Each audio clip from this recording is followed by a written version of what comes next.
Cette fois, nous avons pensé, à la demande de nos États, réunir les parlementaires de nos pays, les élus des peuples de l'Indienne-Océanie, dans le but de réactiver une association qui a existé à un moment donné, l'association des parlementaires, et donc s'est tenue sur les 3 derniers jours une réunion préparatoire à une assemblée constituante de parlementaires des pays membres de la COI. L'idée, c'est que cette association, entre autres activités, va devenir au fil des mois un organisme de prévention de crise, de médiation, un mécanisme de paix et de sécurité pour l'ensemble de la région. Une première activité est déjà prévue. La délégation des parlementaires de la région va se rendre aux Seychelles la semaine prochaine pour l'observation des élections et au mois de janvier aux Comores, et fera son rapport au secrétariat général sur ce qu'il conviendrait de faire pour améliorer la vie démocratique aux Seychelles, en l'occurrence, mais dans chacune de nos îles. C'est un acte politique voulu par nos États que de mettre en place cette association et ce mécanisme de médiation. Et maintenant, évidemment, le travail commence. Donc nous avons fait un travail, nous avons adopté un projet de statut, la charte de l'association. Tout ça sera validé par une grande conférence qui se déroulera au début de l'année.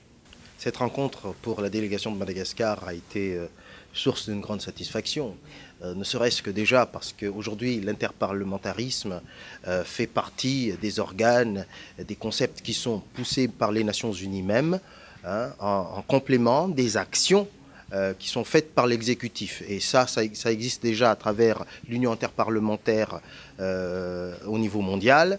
Au niveau de la francophonie, vous avez l'APF, l'Assemblée parlementaire de la francophonie. Et maintenant, pourquoi pas avoir une structure parlementaire au niveau de la COI. C'est désormais donc une chose qui est vraiment sur les rails. Nous sommes très intéressés puisque nous sommes soucieux à Madagascar de l'aspect stabilité, la paix, la durabilité, mais nous sommes aussi intéressés par la dimension stratégique, donc l'appui au développement, mais il y a des activités d'ailleurs qui sont déjà faites aujourd'hui par la COI qui sont relatifs à la surveillance de pêche. Nous, tout ce qu'on appelle de notre vœu, c'est qu'il y ait un appui encore plus fort donc, pour le suivi et la concrétisation de toutes ces actions. Ça a été pour nous en tant que parlementaires riche et bien parce que c'était la première fois qu'on a appris ce que la COI fait au niveau de nos pays.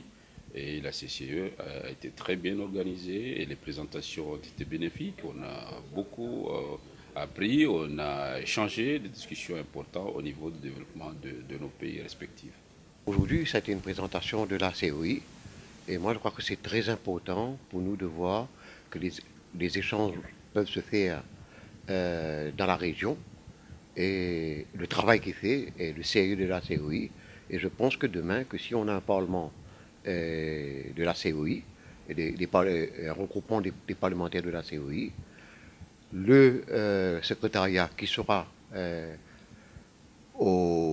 à la COI elle-même, le secrétariat, vu que ce sera cette organisation de la COI qui prendrait le secrétariat, on est voué à un succès de sérieux et la façon qu'il travaille. Très satisfait, bien préparé, peut-être un peu court, mais on ne peut pas tout avoir.